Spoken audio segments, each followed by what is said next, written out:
tell me if your precious Bentley commanded you to kill your own father and stand by while thousands of men, women, and children burned alive, would you have done it?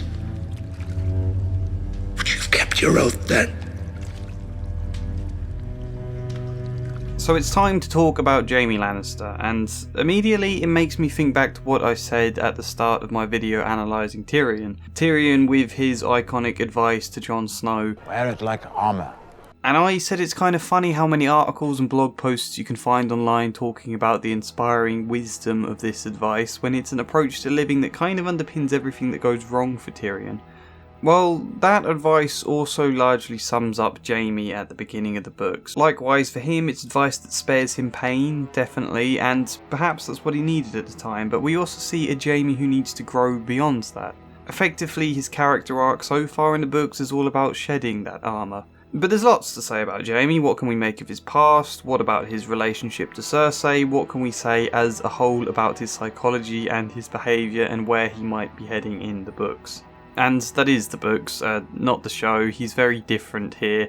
I might loosely draw on some scenes from the show, but really, mostly this is about Jaime from the books because he's better. So yes, I am a counsellor. I've made lots of these videos breaking down the psychology of characters. Feel free to comment wherever you can, add to the discussion. But right now, let's just get into it.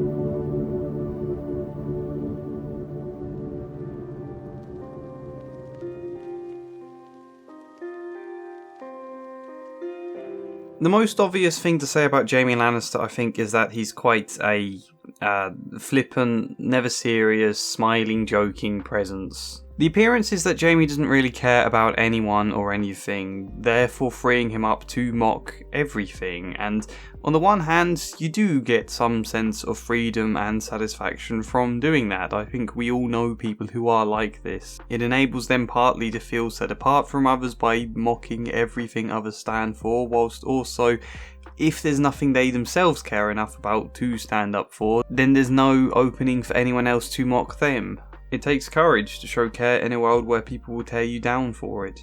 To an extent, that is Jaime. He mocks the gods, mocks chivalry and the idea of knights despite being a sworn Kingsguard himself. He mocks the Starks, Brienne, pretty much everyone he comes into contact with. And if we go beyond just mockery, the great moment early on in the books that at first makes you see Jaime as some downright heartless villain who has no care for anything is in how very casually and suddenly he pushes Bran from the tower window. The things I do for love.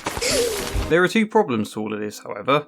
One is that as much satisfaction and freedom as you may feel from distancing yourself from all cares, it's also very lonely and purposeless. It's not just Jaime doesn't care for anything much, it's also that he has nothing to believe in. Very hard to feel drive and motivation when there's nothing much you care for in the first place, hence we are left with someone who is largely directionless for a lot of the beginning of the story, which we'll come back to in a moment.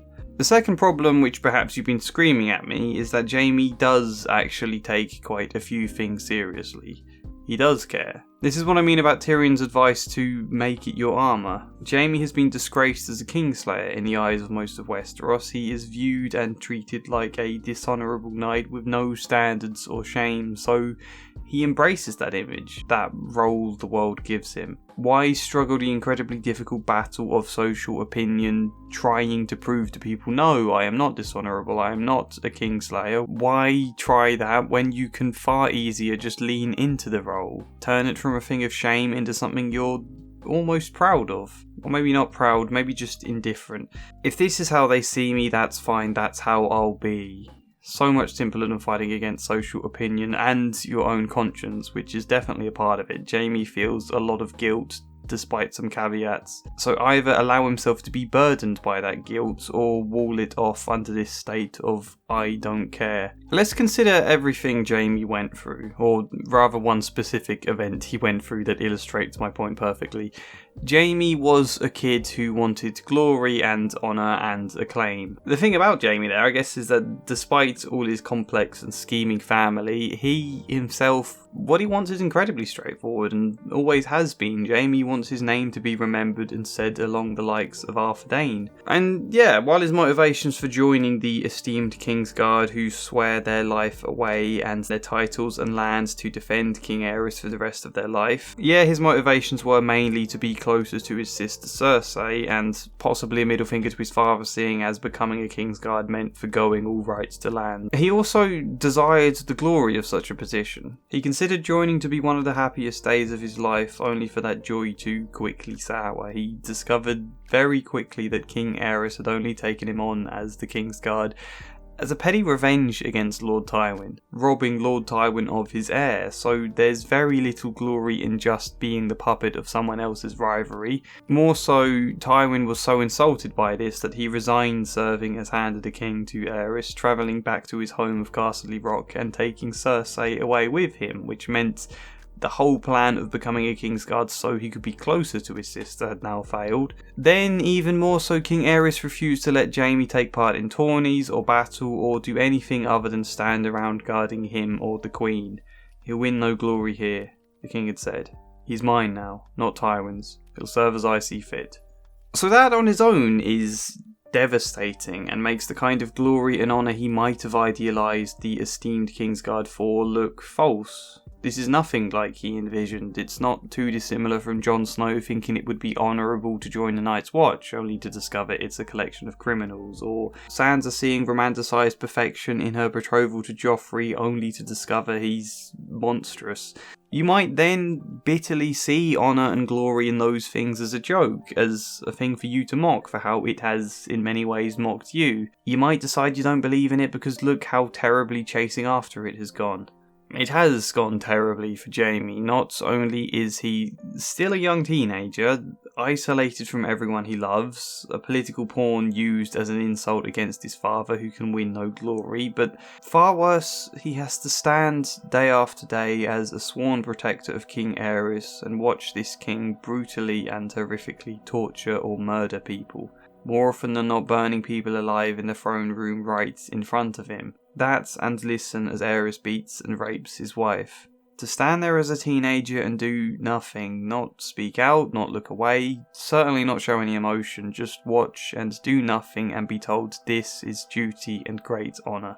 What it is, quite obviously, is traumatic. Jaime has gone through a great deal of trauma, not just the event itself, watching people burn alive, but the fact he has to go through it again every day that Aerys wants to burn someone alive, which, even if that isn't every single day, is also uncertain that in itself becomes a massive anxiety. You have that in your head. Is this going to be the day he burns someone else? I don't know. I can't prepare. The not knowing makes it harder than if it was a consistent known pattern, I suppose. As does the fact Jaime can't do anything, even if it achieved nothing, doing something, anything that isn't just standing there. And then also having no one to talk to about it, no one to be there for you through or after the trauma. In many situations, that can have just as large an impact on a person as the traumatic event itself does.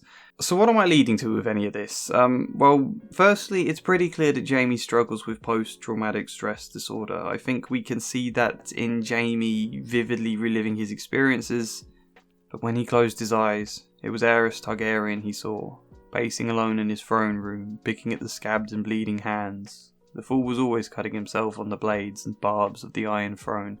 He also tries to avoid thinking of Aerys or avoid anything that might remind him of him. He shows impulsivity to the extent he is constantly called reckless. He has trouble sleeping, perhaps an emotional numbing. You might argue against that one on the grounds of social context, but as quippy and elegant as Jaime often is, there isn't much emotion, I think, to him. Reading the books for the first time, you could almost write him off in the beginning, the same way I think everyone writes him off. No humanity, just some cold-hearted, mocking Kingslayer. So angered by what he seems to symbolise on a social level that people don't really care to think deeply about him, to see him beneath. I do find it quite interesting how very few people ever seem to ask why he killed Aerys, or even what it was like. The second point though is dissociation. How did Jaime cope with having to stand and watch these horrific events? He describes going away inside. Going away inside I think is a pretty good description of dissociation, a deep, primitive response to trauma, going inwards, turning numb or robotic, or watching events as though they play out not for you but for some character in a movie kind of thing. In a situation like this where Jaime can't act, can't do anything, dissociation is perhaps the best defense mechanism he could have. One that would be essential for his psychic survival. People always talk about defense mechanisms as bad things because yes, they often do have negative effects on our lives that could do with being resolved, but people sometimes very literally feel they need these defenses for survival, and if you were just to strip that away, they would fall apart. Shutting yourself away in a tiny room would keep you trapped in a small space, yes, but it also shuts out dangers, if that loose analogy makes sense. You don't solve that by knocking down all the walls, you solve it by introducing a solid door that can be locked and unlocked, and then maybe some windows, and then maybe a time will come where they don't feel they need that room anymore. Going away inside became Jaime's go-to response. So much so he recommends it to Brienne when she's likely to be assaulted. SA, I think, is the term people use when they don't want to upset YouTube's community guidelines. Jaime also recommends going away inside to Tommen. It's how he copes with what he feels is unbearable. And I think it partly informs his behaviour. By which, I mean, yes, this general lack of emotion and care and side of Jaime that is distanced from all cares, goes about life as though nothing affects him personally, as though he's above it all, or not necessarily above, just elsewhere. I think that, combined with his quippy attitude, bolstered by an arrogance, probably correct certainty that he can beat anyone in a fight. That he doesn't need to worry if they're provoked, which itself gives him reasoning to feel aloof. I think all of that combines very well into this character of Jaime. Is everybody who's been through dissociation like this? Obviously not, no. That's why it's worth me illustrating it's just part of these other aspects that weave together to make up who he is. I also think though it informs his behaviour in terms of this purposeless, directionless, unmotivated Jaime as well. Jaime has no clue who he really is in the beginning of the books or what he wants from life. He wanted glory, yes, he still sort of does, but those ambitions have gone awry, and he doesn't seem to know what to think anymore. Jaime just sort of drifts, buffeted about by the demands of Cersei or Tywin doing what they suggest. It all strikes me as someone who feels half asleep, except in moments where his impulsive side can take over. Jaime is very impulsive in almost all of his decision making, deciding in a quick moment to push Bran from the window, deciding suddenly to attack Ned Stark after learning his brother had been imprisoned, even actually killing King Aerys. You'd think commonly people would deliberate very carefully when it came to murdering their king, making sure to think it through and probably even plan it out. Jaime seemingly did not plan to kill Aerys until he learns that Aerys was going to burn down the city, at which point he then acted very suddenly. Rightly, but still very impulsively. And then before he could slip away, Lord Crakehall and Sir Ellis Westerling came in and saw what had happened, asking him if a new king is to be proclaimed, to which he thought a little. Could it be Tywin, or Robert Baratheon, or Aegon? Unable to find a solid answer to that question, Jaime shirked it and just pretended he doesn't care, stating it's all the same to him, he'll just wait and see who claims it for themselves. Not that I think anyone could easily answer that question, and not is it really Jaime's place, so maybe that's not a fair example, but nonetheless, when I look at Jaime, that seems to be most of his approach to decision making, not knowing what he wants, not knowing what he thinks. Despite the fact his father taught him to be just as scheming and foresightful as he is, Jaime seems to avoid all decision making, particularly when it comes to big complex questions, and instead just let impulse lead his life. His brother never untied a knot and he could slash it in two with his sword. Someone who feels half asleep, partly due to his trauma I'd expect, except during sex with Cersei and during combat. Those are stated to be the only 2 real times he feels alive. 2 times he doesn't have to think but can act on impulse. Jaime told me once that he only feels truly alive in battle and in bed. So in that sense, yeah, that could very much point to the trauma that I've suggested he is struggling with. Ruled by a hurricane beneath his calm, numb, sleepy, quippy exterior. A hurricane he might feel he depends on in order to feel alive. Even trauma aside, it's not surprising Jaime doesn't know what he wants in his life. The one thing he did want turned sour and horrific when he got it. Meanwhile, he spent an entire life with his father, vehemently pressuring him to do all the things he wants him to do, follow his desires instead of Jaime's own, and then his sister tugging him in another direction too. Jaime just seems caught up in a confusing tangle that he'd have to really deeply reflect to figure out his own way through, but reflection is going to be very, very difficult and scary when it might mean descending back into that trauma and his guilt, his fear, his anger, everything beneath the surface. That would be enormously difficult for him to do. So yeah, that's my first quite long point in this video. That was all discussing the trauma that came from serving King Aerys. Now what about the experience that came from killing him?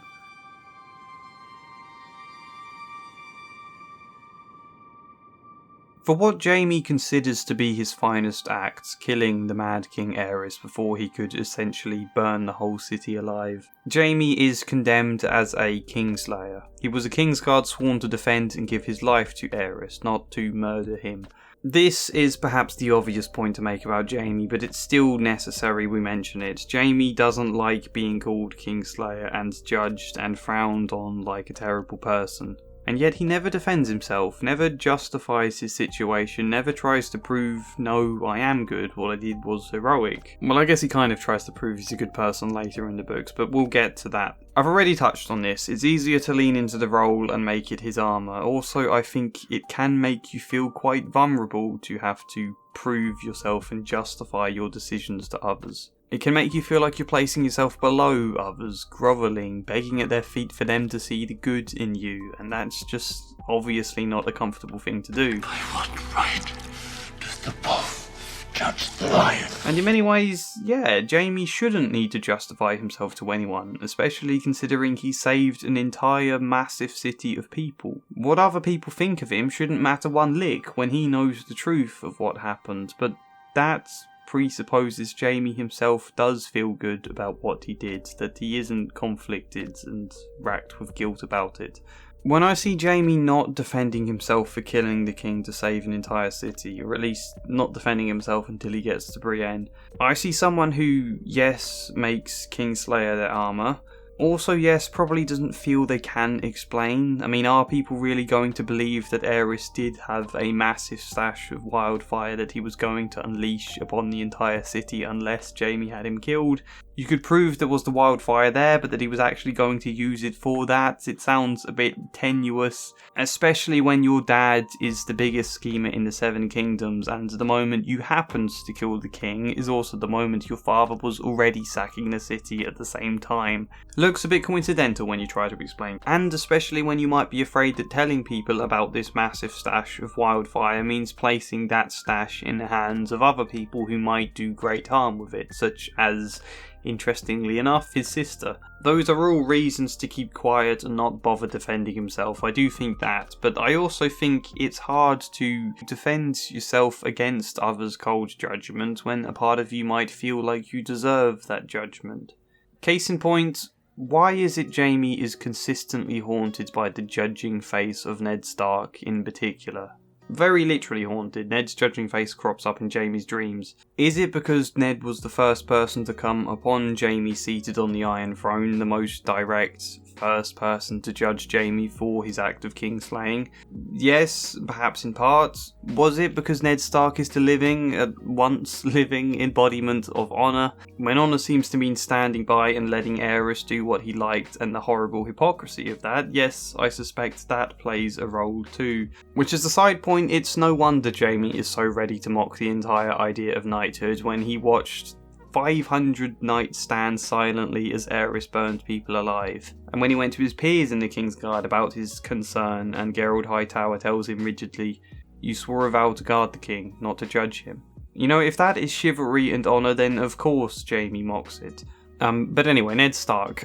Perhaps the main reason his face haunts Jaime is because Jaime feels guilty about watching King Aerys torture and kill Ned Stark's father and brother, Rickard and Brandon Stark. Which he will feel guilty about, same way he'll feel guilty about all the people he's watched burned alive. Probably not out of any personal care for Brandon or Rickon Stark, but they were human beings. He watched absolute horror fall upon them. Whether or not he should or shouldn't feel guilt, whether there was anything Jaime could have done or not done or whatever, regardless, you would just feel guilt about that experience. And it seems like the rest of the Kingsguard tried to suppress their guilt under the rationale of their sworn oaths, and that it's not their place, their honour is to defend regardless. All of that stuff. Jaime probably tried to suppress his guilt with the same rationale to begin with, but then he broke that oath and killed Aerys. At which point it's very hard to retrospectively defend yourself with the rationale, I swore a vow to protect him, because, you know, if you broke it later on, why not have broken it earlier when you saw him doing horrible things? If you were willing to break it to do the right thing, then why did you wait so long? Which principally seems to be Ned's reasons for judging him so, less because Jaime slew the king, but because of when he did it. Jaime could have much earlier broken his oath to save Ned's father and his brother, but it might have gotten Jaime killed doing so, so he just stood and watched, and then only broke the oath when war was already upon the king, when there was no one else to stop him. Whilst this is a conversation from the show rather than the books, it does seem a fitting one worth showing, even if I break it up a little for copyright reasons. He didn't deserve to die like that. Nobody deserves to die like that. But you just stood there and watched. When I watched the Mad King die, I remembered him laughing as your father burned. It felt like justice. Is that what you tell yourself at night? You're a servant of justice. Tell me, if I stabbed the Mad King in the belly instead of the back, would you admire me more? You served him well.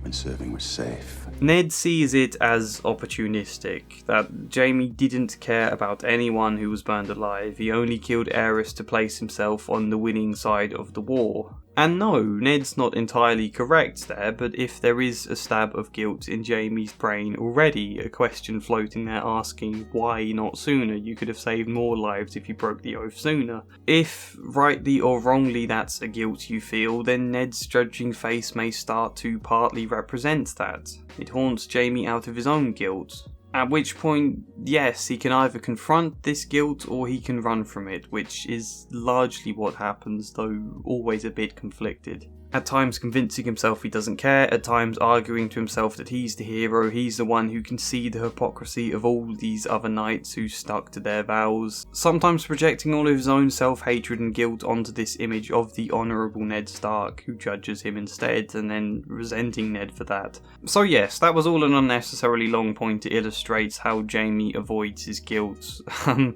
By the way, if we do take that example of the scene from the show, just the casual nature with which he tells Eddard, Didn't deserve to die like that.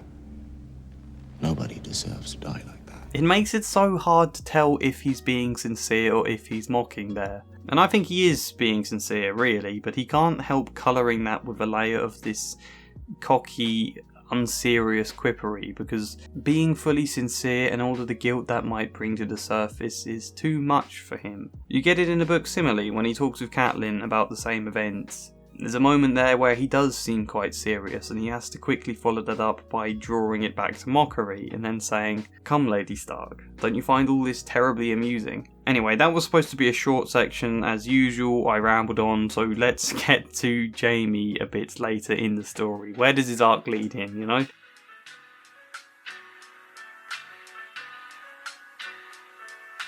A lot of people talk about Jaime's arc as redemption, but I don't think that's quite right. They're not entirely wrong, I suppose. It could lead to redemption, but right now I don't think that's what's going on. After being captured by the Northern forces, then briefly escaping, and then being captured by the Bloody Mummers, Jaime gets his sword hand cut off.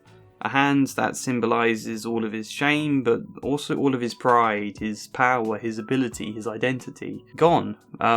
It sounds very obvious to say, but people do forget this kind of thing. Jaime has very literally lost a part of himself. Yes, people are far deeper than just, their body, but there's still a feeling that you've lost a very real part of who you are. A part of your soul, maybe. And that requires a level of mourning and adjustment that is difficult. They had taken his sword hand, and without it he was nothing. Jaime has also lost his great defence, the thing that makes him feel invincible, untouchable. Of course he can go into conversations all mocking and distanced and a little aloof because he knows he's a better fighter than anyone. Where's his defence and power now though?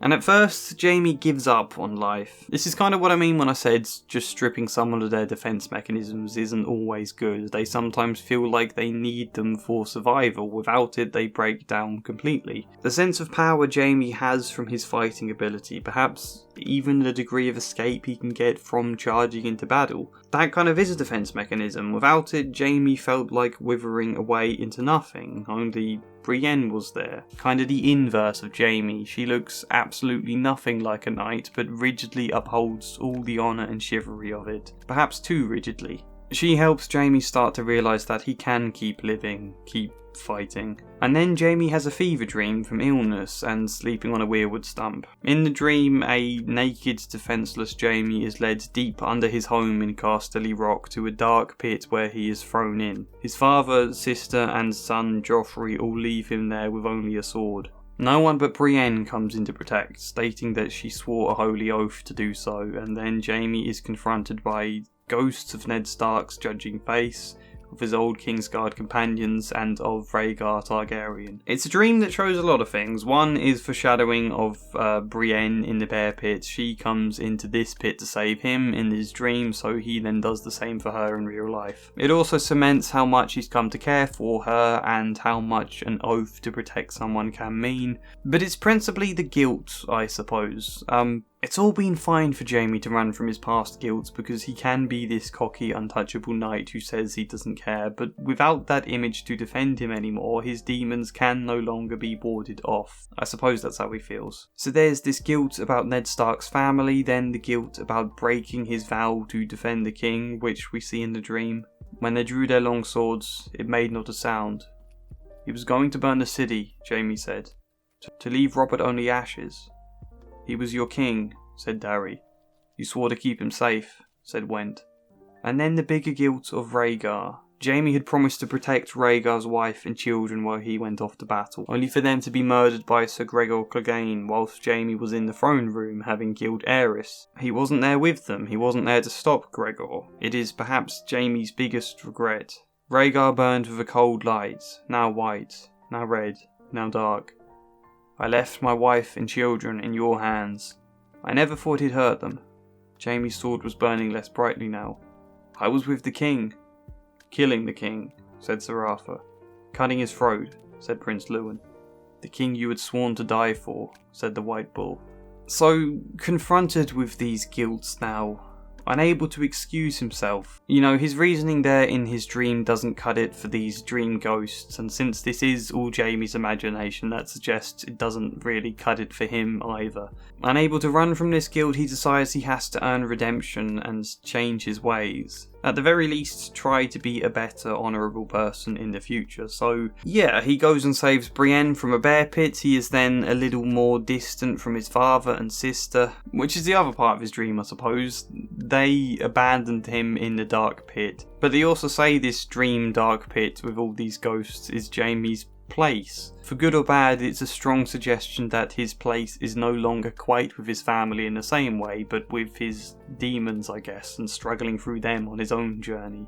Funny actually how Tyrion isn't in that dream. But yeah, Tywin then makes him a Valyrian steel sword out of Ned Stark's old sword for Jaime. Only Jaime gives it straight to Brienne and tells her to go and uphold his oath to Catelyn Stark. To finish the deal, he agreed with her. She freed Jaime from captivity. He agreed to find Sansa and Arya Stark and return them safely to Winterfell or to their family or somewhere safe. Why does he send Brienne off to do this on his behalf?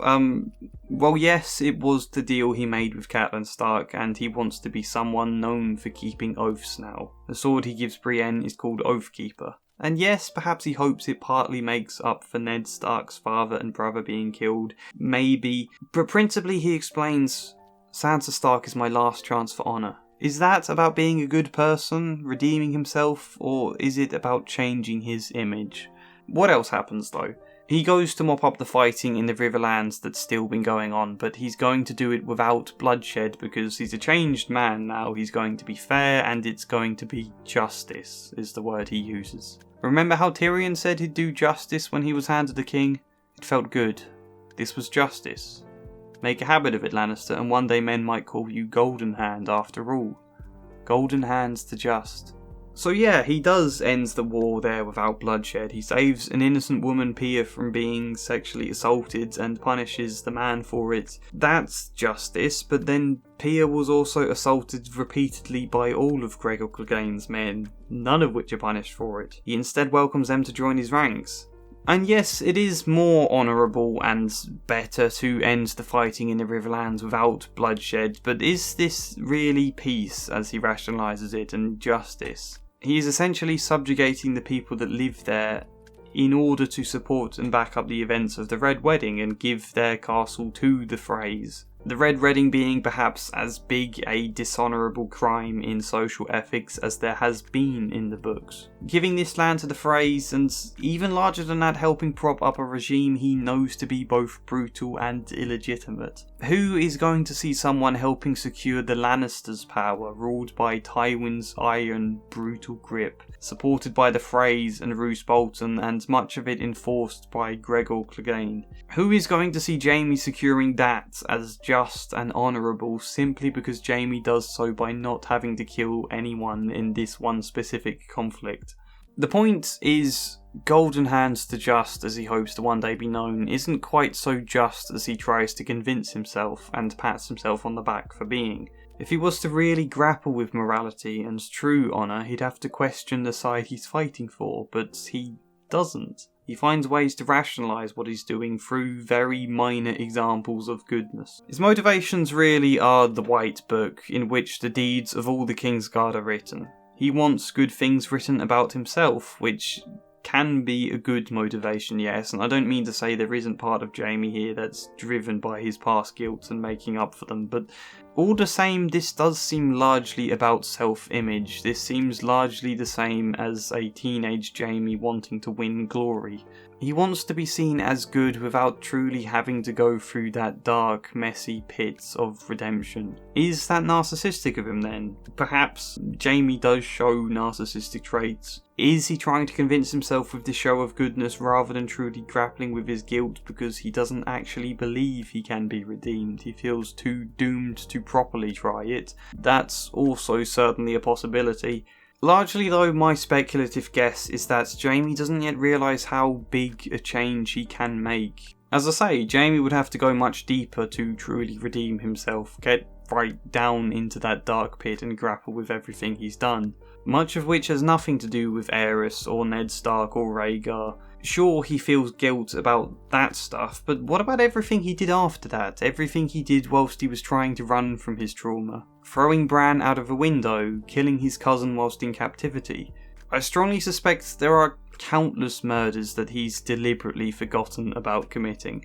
Jaime's not confronting any of that stuff though, is he? Edmure Tully tries to force him to confront it, for which Jaime is angered, and then there's also a lot of guilt I think he's projecting and pinning on Cersei. She's the scheming, manipulative, cruel one that told me to do things. I only went along with things because I love her or because I didn't properly understand, but it's all her fault. I'll throw my anger her way rather than wrestle with my own responsibilities. There is something tragically poetic, I suppose, that Jaime's finest act was killing Aerys, only for the guilt around that to send him down a path of villainy so subtle that I don't think he even noticed.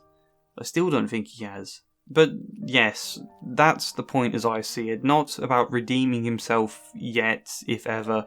More just starting to realise that he can change this path he's been down. He can have some power, some agency over himself, some ability for decision making about his own life. Not just do what Cersei or Tywin says, not just act on impulse, but really properly stop to think. And I think it's just at the end of A Feast for Crows that he's starting to realise that. I think we can start to see that in his relationship to Cersei, which, yes, I need to talk about now. Let's discuss Cersei.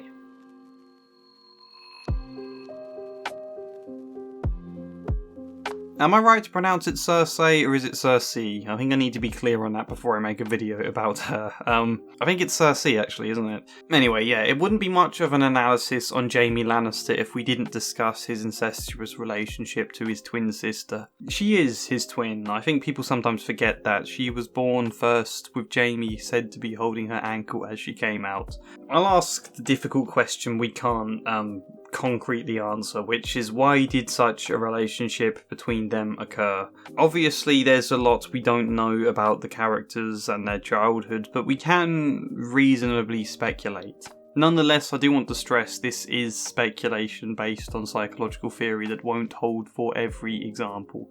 As always, that kind of stands for all of these videos. A therapist wouldn't speculate in real life so broadly as I often need to do for the sake of these videos. In real life, you'd ask questions and see what the client thinks about them and learn from their feelings on the matter, but, you know, these are videos about fictional people I can't talk to. One of the struggles you can get with twins is the confusion around identity, I think. They're born at the same time, they may even look the same as Jaime and Cersei are said to have been when they were young. Their first moments in the womb were merged. You might have situations where parents confuse the two of them, being mad at one about something when they mean to be mad at the other one, or vice versa. How that can add to the confusion. Fundamentally, who am I as a person? Where do I begin and where do I end? Jaime's identity as something distinct from Cersei will be a struggling realisation across the rest of his life. These are all normal, difficult questions for any child and infant growing up. As is the rivalry that you get most obviously with siblings. A rivalry at that young age that can be about feeling you need to fight for the care you physically depend on for survival, or for the attention from your parents that your own sense of existence and identity is born out of, and all sorts. I don't need to stress that. Likely a big majority of you know how intense sibling rivalries can be, and if you're twins, particularly as very little babies, then it's a massive rivalry because you are in direct competition for attention, for care. You're both at an age where you do entirely depend on the caregiver. Sibling rivalry can be so much more intense with twins. Sometimes so intense that it gets suppressed and replaced with total unity between the siblings, instead a state of oneness, where both sides find the rivalrous feelings so unbearable that they just get buried away. Not two separate identities, just two halves of the same person. Jaime and I are more than brother and sister. We are one person in two bodies. And if they're then not expressing or working through their rivalrous feelings with each other, perhaps they get projected out onto the rest of the world instead, and almost idealised. In fact, it is often idealised. People do idealise the kind of unity you can get between twins. This perfect bond that others can't quite fully understand. The sense of them having something and the rest of the world being on the outside of it. Us and them kind of mentality. Fuck fate, fuck everyone who isn't us. We're the only ones who matter, the only ones in this world. And don't get me wrong, this isn't necessarily a bad thing. It's often very positive how close a bond twins can have with each other. Not all of it to do with rivalry either. And even if it is to do with rivalry, you'd hope as the twins get older they become more able to see the values of difference and to navigate their individuality and their rivalry alongside the sense of unity. Develop so that they reach a point where they still share a very close bond but aren't chained by it, I suppose. That's what you'd hope would occur. If that didn't occur, if they didn't grow in those ways though. Instead, it's possible things could lead down the path of something more narcissistic. An intense closeness with this sibling to the extent of seeing yourself in them. Probably more so if it's identical twins as well, as Jaime and Cersei were when they're young. You know, what if their love ends up less to do with love than to do with actively suppressing any feelings of hatred and rivalry through an enforced sense of oneness. And if you then are children navigating the world, feeling this need to strengthen and enforce the sense of oneness. And as Jaime describes, he and Cersei, when they're young, they see dogs and stallions having sex. They observe it. That stuff might look like a physical representation of this sort of oneness. Before an age where they really understand what sex is, they might try experimenting with that kind of thing, this physical act of oneness. Starting with cuddling that they've been doing, sneaking into each other's beds at night to cuddle, then progressing into sex. Sex and love can be easily confused. Are they different things? Are they the same thing? Sometimes it's kind of both. Particularly confused when you're young and still discovering what those things even are to begin with. Out of this intense desire for unity, out of just very naturally discovering the physical world as you get older, all of that stuff, the love, hate, sex, identity, rivalry, care, all might become a bit blurred.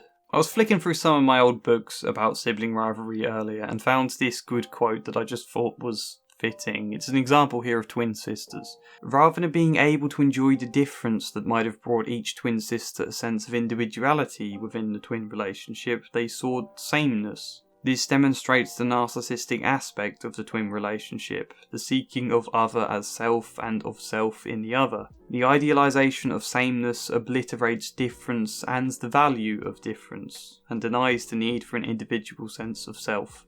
Again, this is obviously not every situation with twins, and this is probably not the only factor, if it is at all. This is speculation, you know. Another factor could be to do with the parenting, or lack of parenting, that Jaime and Cersei may have got. Their mother, I kind of for some reason just assumed she was very loving, but she might not have been, we don't know. Either way, she died when they were only 7, leaving them in the care of a man who I can't imagine would fulfill a lot of their psychic needs, would have offered a lot of emotional containment and care. As a father, Tywin was distant, narcissistic himself, saw them not as individual beings but just as an extension of himself and furthering his own image through his warped idea of family and legacy. I suspect they had other carers paid to look after them. I should chuck that out as one possible point to undermine everything I'm saying here. But in the absence of good parenting figures to help contain their emotions, hold them in a psychological sense, they might instead turn to each other for that care. Try to provide each other with all the support children need from parental figures, only children themselves aren't so well equipped to provide it, especially when no one's been teaching them. They're probably not well equipped enough to provide the kind of care that would enable you to start developing a sense of separateness and identity in the first place, which again, you do need to develop as you grow. Babies aren't born with a concept of their own identity. It's a scary, difficult thing to start wrestling with. How are you separate from others? How are you not? Where do the lines end and begin? What is all of this about? If you don't have someone to help you contain your emotions well enough to navigate those sort of experiences and feelings, you might just fall back into a kind of psychic retreat. Two twins nestling themselves away from all those difficulties in the idea of sameness. The twins may believe that the twinship offers them a self-sufficient system, and that they have no need for any other objects. The enmeshed narcissistic twinship may then be used as a psychic retreat. The twinship retreat may offer apparent safety from the unbearable anxiety associated with development towards the depressive position and separateness for each twin within the twin relationship. However, alongside the apparent safety offered by the psychic retreats, the twins would feel trapped in the narcissistic twinship.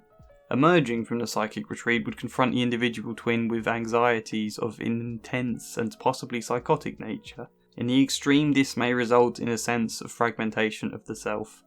That's quite a lot to throw at you in one go. Sorry about that. I often try not to throw too much theory out in my videos, and it's also very badly, confusingly written, I think, that piece, with how much it uses the words twin. It becomes a bit of a tongue twister to even say. So if you want, you can pause that and read it again. If you don't, I don't think it matters too much. It's not, you know what I'm trying to say. It just felt fitting to mention it, seeing as a lot of what Jaime's going through is to do with an emergence from this psychic retreat. I'd suspect. This idea of a fragmentation of the self, which also comes alongside the fragmentation he feels around losing his hand.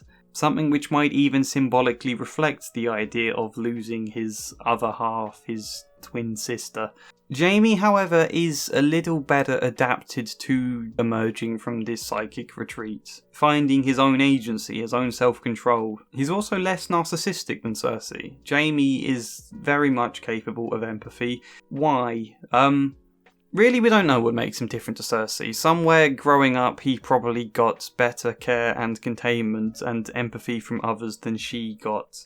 Perhaps that's because he is this male heir and golden child of the family. He was given more care maybe as a result. Perhaps going out and being a squire gave him something close to father figures there, perhaps from Arthur Dayne or Lord Greycall, who knows. Cersei instead as a woman may have been more isolated and shoved aside and left to jealously, narcissistically desire to see herself as Jaime and as all the attention and knightly stuff he seems to get to do. Beyond just saying who knows, though, I can't help noticing a side of Jaime that does very much feel like a middle child or a mediator. Unlike Cersei, Jaime never hated Tyrion and instead found himself in a weird middle ground between Cersei and Tyrion's hatred of each other. So even in that there's a sense of individuality from Cersei and a sense of empathy for Tyrion, obviously. But yeah, he's in a middle ground between Tywin's desires for Jaime and Cersei's desires, between being close to her or following Tywin. When he's older, more obviously, in being an heir or being a Kingsguard, being an honourable knight or being like his brutal father. And in childhood, yes, between Cersei and between Tyrion. As much as Jaime may have always joined his identity and desires and thoughts to Cersei, he's also always partly been separate, trying to balance things in the middle, getting confused and lost and never having proper direction. Until he loses his hand. It's only now he's really discovering. In Jaime's final chapter of A Feast for Crows, he has a dream in which his mother asks him who he really is. It disturbs him, that question. And he still doesn't know, but the point is he's actually trying to figure it out now, trying to answer that question. Then, in the morning following this, he receives a letter from Cersei, asking him to go back to King's Landing and be her champion in a trial by combat after her arrest by the High Sparrow. "Come at once," she said. "Help me. Save me. I need you now as I've ever needed you before. I love you, I love you, I love you. Come at once." Vyman was hovering by the door, waiting, and Jaime sensed that Peck was watching too. "Does my lord wish to answer?" the maester asked, after a long silence. A snowflake landed on the letter. As it melted, the ink began to blur. Jaime rolled the parchment up again, as tight as one hand would allow, and handed it to Peck. "No," he said. "Put this in the fire." At most, this shows Jaime's increasing separation from Cersei, which has already been going on for a long time, and I think Tyrion's reveal about Cersei's infidelity plays a part in that, definitely. You might argue realistically a one-handed Jaime couldn't come in and successfully save her here. No, he's not likely to win a trial by combat. And you might say this is why he doesn't go to her aid. It's nothing to do with being a separate person. That might be true, but even then it shows Jaime is stopping to consider that idea and to think what to do sensibly, not impulsively jumping into the most obvious action without much thought. It's a very good moment to show his change, which is where Jaime's at now, the crossroads. A slow understanding that he can take control and make his own decisions in his life.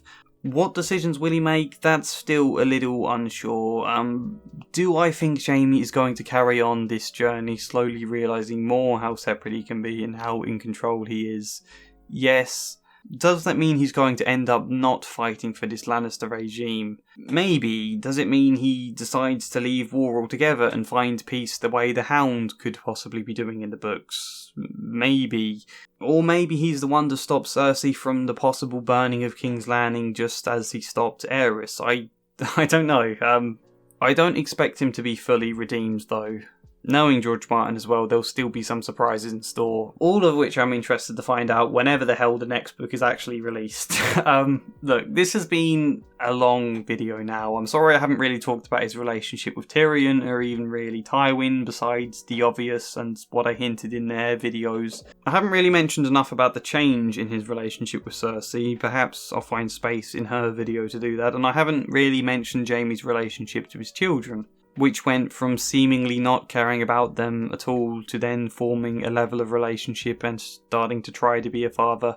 Of that, I'll just say it's probably easier, as he had always done, to tell himself that he never cared about them. Easier to do that than feel pain watching another man claim to be their father and do a bad job of it. Far easier to look without seeing there, I think. But then his firstborn son is killed, alongside him already starting to question who he is, and he remembers that he's a father with empathy who probably did always care deep down. But yeah, this seems a good point to wrap up. Please comment your thoughts, good thoughts, bad thoughts, stuff I got wrong, stuff I forgot to mention. Tell me what you think, particularly those of you who are far more nerdy about The Song of Ice and Fire than I am. As I said, I've still only read the books once, and very recently.